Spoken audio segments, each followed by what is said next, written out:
ఏటిగట్టు చెబుతుంది అడుగు మన చేపవేట కథలు, మర్రి చెట్టు చెబుతుంది పంచుకొని తిన్న సద్ది రుచులు,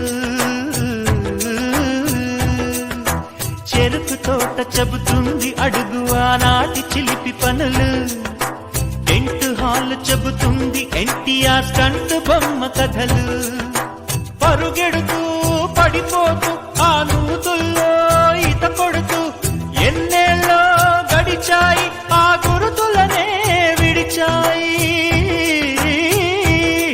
వయసంత మరచి కేరింతలాడే ఆ తీపి జ్ఞాపకాలు కలకాలం మనతోటే వెన్నంటే ఉంటాయి, మనలాగే అవి కూడా విడిపోలేనంటాయి.